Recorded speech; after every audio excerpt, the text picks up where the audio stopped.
Hello, everyone. I'm Sam Eckmann of Gold Derby, and with me today is Matthew Wood and Scott R. Lewis, nominated for 2 Emmys each this year for sound editing and sound mixing, respectively, for The Mandalorian and Obi-Wan Kenobi. And you all, congratulations, first of all. But you both have multiple Star Wars projects under your belt. I mean, Matthew, you have extensive history with this franchise. So I'm curious, what is it like working with this sort of iconic soundscape, yet all of these Disney Plus series, they need to have their own distinct tone. So how do you work with that balancing act? Star Wars has that special feel where it's something that's only heard in our universe in Star Wars. So we want to make sure that something that's been created before with the legacy of the sound design from Ben Burt and David Acord and other sound design luminaries is going to be, paid homage to, as well as create new places for it to go. So we have a very extensive library here at Skywalker that's for all kinds of movies that we do here, but we try to keep the Star Wars stuff sort of restricted to Star Wars, and it has a feel, and we try to, make sure that we all are we feel it's like it's hitting all the marks that Star Wars needs to hit, and most of the crew is very versed in that. We're all fans, and so being part of that, if something doesn't feel right, we can kind of collectively talk about it, and it's great being part of the toolbox for all these new directors coming in who have their vision and their show that they want to be part of, but they also want it to feel connected to Star Wars, and sound really is that sort of glue that can do that in a very subconscious and emotional way because you're not seeing it on screen, you're feeling it. So tying stuff back to our legacy is something we do all the time in Star Wars. We try to keep that special, and the balance is right for what's come before. Well, legacy is a huge part, I think, of both of your episodes that you're specifically nominated for this year at the Emmys. Thinking about the finale of The Mandalorian, I loved the fight that he has with the energy walls that come up that prevent him from, calls back to like the Darth Maul duel for Phantom Menace. What was it like, kind of working with that, working with a little bit of a callback moment? How did you use that in the sound design? Dave Collins was our sound designer on this year of Mandalorian, and he's got an amazing career path with Star Wars, where he's worked on the video games early on, and we actually crossed paths on some of those early prequel games. So we both saw that immediately, that was going to be something that was going to call back, and we have those original files. But then it's always that particular episode has the shields, which are kind of a callback. We've got a new vocal process on our villain that's got to have a sort of a Vader type Kylo Ren feel. And then we've got the mouse droid that's talking a lot more than it's ever done. And then R5 has got its own set of dialogue. So it's just expanding upon what's come before. And we all love those homages because, we have material that we can work with. And it's an easy emotional trigger to feel like what you did back then. And also the directors, the showrunners and directors are also putting that in because they have that feel too. And it's a nod to the fans that are paying attention to that kind of thing, but it also drives the story forward. And it's Scott's job to put all that together so we all hear it and feel it, and it's going to be effective to the audience to tell the story. Well, Scott, speaking of all that, the finale of this episode is really chaotic and intense. There's a lot going on. A whole starship crashes through the ceiling. So how do you take a moment, a sequence with so much happening, and make it clear for the audience, allow us to follow, the story with the audio? Yeah, the big challenge in mixing any scene like that is, we start with the kitchen sink. We'll have hundreds of layers of sound, and really drilling in with our creatives, Jon Favreau and Rick, and making sure that we are telling the story in the way they want to. So it might be fun to like play up all the engines and the lasers and stuff, but ultimately we want to carry the emotional resonance of the scene. So it takes a lot of it's a tight balancing act, and most times in the Star Wars universe, we like to lead with the music, and make sure that's telling the story, and then highlighting moments again with the incredible sound design that we have in this universe to play with. and really balancing those two elements together and making sure that we're carrying it through to the end. Yeah. I remember Does Scott. how? Oh, Oh, go sorry. ahead. Keep I was going. just gonna say one thing about when we were doing that scene at the end there, when Grogu creates a little safety bubble for our heroes as the ship's crashing. That's one of those moments where the focus of what your sound is doing is similar to what you'd be doing visually, with your focus on what your eye goes to. And there was all different ways to play that scene. You could have played it like the enormity of all the fire going around them, or you could bring it in really intimate to have it there with Grogu, and you feel the fragility of that space that's been created. And that's like a balancing out that Scott has to absolutely do, where we love coming to the mix, because that's where we have all our elements that we've been working with for so long, from the picture department all the way through our sound editorial, and then Scott's gets to listen to it with fresh ears and really craft something for us. How long does it take them? Because as you just said, Matt, there's so many avenues you could go down with a scene like that, and so many ways that you could focus the sound. Is there a huge amount of experimentation, or do you get a sense right away of kind of how it needs to unfold? Yeah, it's somewhere in the middle. It's not a huge amount of experimentation because we're on tight timelines, but we do experiment a little bit and have a back and forth with everybody. And the timelines vary, but it's a streaming it's not like a feature where we take months, but it's more like weeks to get it done. Yeah, I think the shorthand that we have with Favreau and Rick and his picture team and Dave Filoni, because we've been doing a few seasons with him now, is really effective in this fast environment, because there's a lot of trust that happens that allows us to do experiments where we might decide, hey, what if we took the music out here, or what if we went with really minimal sound effects, or this kind of reverb or something, and we're taking risks that we know that they're going to enjoy, because they want to come to Skywalker. I mean, people come to Skywalker Sound because we craft our sound here. We really take a huge amount of love for what we do, and I think that comes both ways, from the people that work here and the clients that come here. So we know we can really get your story amplified in a way that's gonna make it sound and feel a lot bigger than you might have come in with. So that's our goal, and luckily we have clients that trust us there. So that experimentation happens as Scott was saying, on a much more compressed schedule to make it happen. But luckily we have that trust there. Yeah. I also, obviously loved the introduction of finally seeing Bo-Katan coming in with a dark saber. I think that was thrilling for a lot of fans to see her finally wield that in battle, and it's been years in the making, that moment of payoff. So did you have to do anything differently, think about the sound for that differently, of bringing the dark saber into live action? That piece was the original dark saber was created by David Acord in our animation when we did the Clone Wars, and so we had a nice library of material there.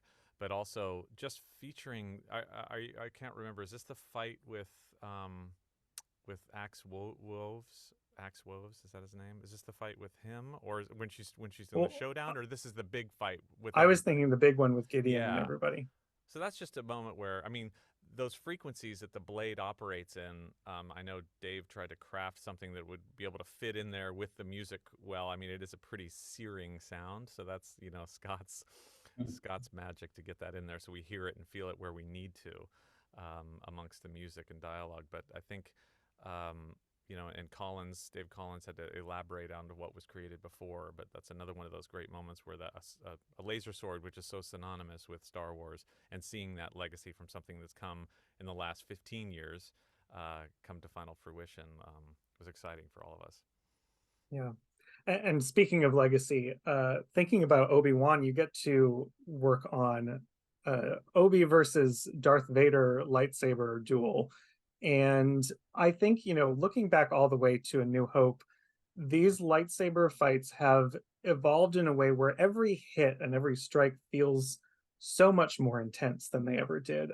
You really get a visceral sense off of every connecting blade. So what has that evolution been like? What is it like crafting that moment? What's the key to make it work? Hmm.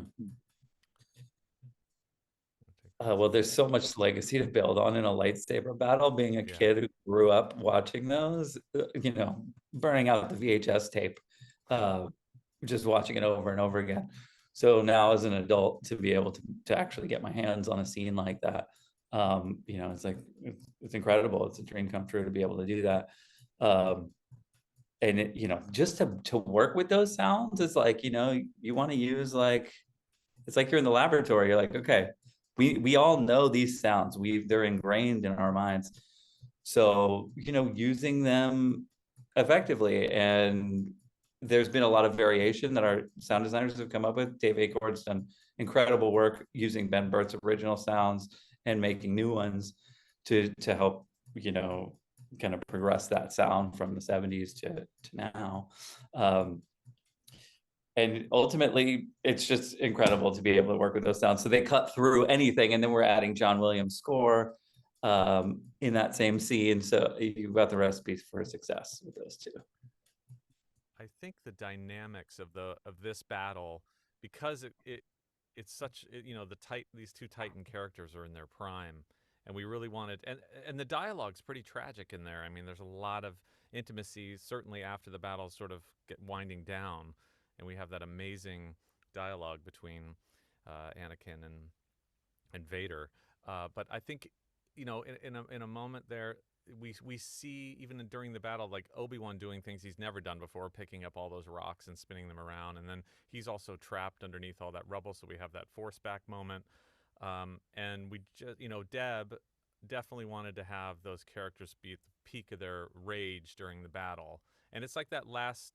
It's that last moment before you're like, there is no way they're gonna. This friendship, the friendship's gone at this point between these two characters, and it's a tragedy between them. They're now definitely fighting. Obi-Wan's always trying to get Anakin out of that machine and try to find his friend again, but it's over, and that for Scott to have to preserve those amazingly fragile sequences at the end there between Hayden and Ewan it was a challenge. And I knew even going into it with Deb, we need to set aside some extra time just for this last scene of this show. And we came in on I think we did it on a weekend even, and we came in and did that scene because even when I first saw the script, I was like, this is gonna be nuts, because there's gonna be, you're gonna have this Vader dialogue that's gonna have to be melded with Hayden, and you're going to have these amazing performances you're going to have to preserve, and then we really want to feel the machine of Vader dying in there, and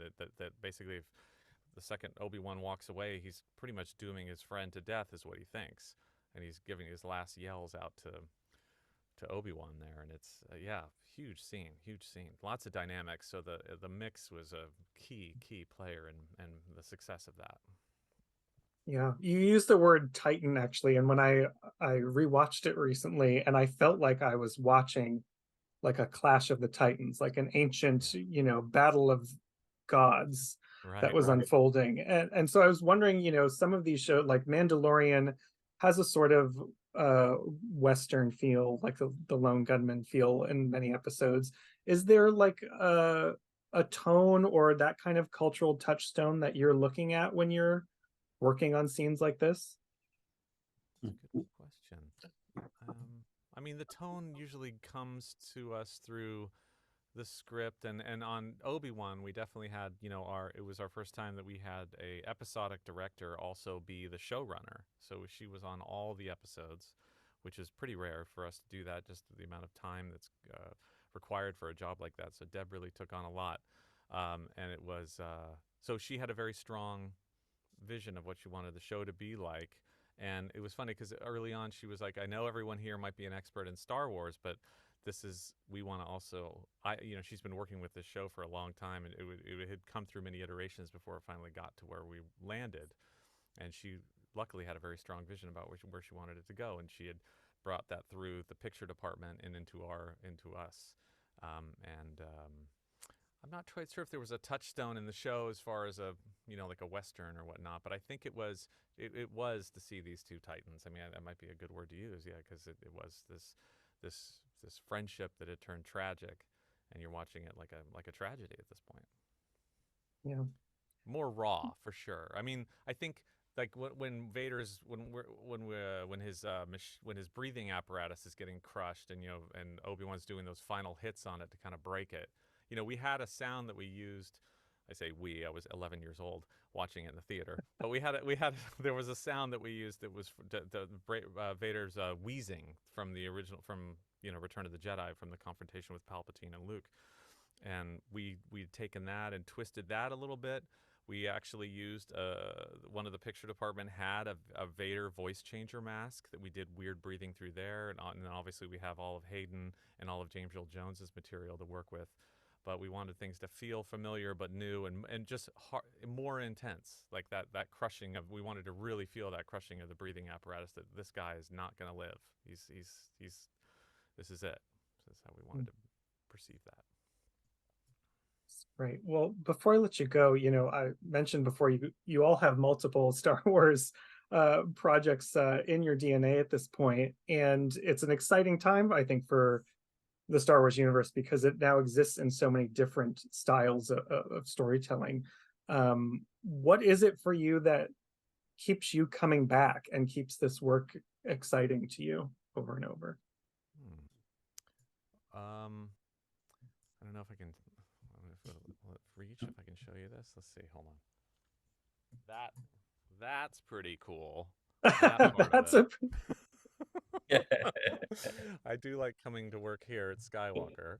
The people here, and also I've been doing it for a while, as has Scott, but it's also fun to bring new faces in, to new people to work on Star Wars. I mean, one of the first big projects that Scott did for us was in the Star Wars animation. Whatever that was, 15 years ago. I can't even remember, but it's just fun to see that passion for new folks coming in to be part of it, and you really get the cream of the crop of all the people out here that work. So that definitely keeps me coming back, and also a lot of new directors coming in, and Kathy's got some exciting projects coming that all have different views in Star Wars, but we try to keep it in the same universe, but with a new voice. And so that's very fun for me. Matt Wood is what keeps me coming back. It's honestly just a joy to work with this man over and over as much as I can. I don't mean to embarrass him, but it's really great to work with Matt. And these characters are so fun to work with as well. We delve into other projects, all kinds of other stuff. We do kids movies, we do horror films, we do all kinds of stuff, but there's something that almost feels like home to work with these characters. So it feels rewarding. We'll keep coming back to it as long as they'll let us. Yeah. Good place to come home, and to a good view as well, to Matt's photo. Yeah. Well, thank you both so much for joining me and talking Star Wars with me. Congratulations again on your Emmy nominations this year for Mandalorian and Obi-Wan. For everyone out there watching, make sure you subscribe to Gold Derby and stick with us the rest of the season. And Matt and Scott, thank you so much. Thank you, Sam. Thank you.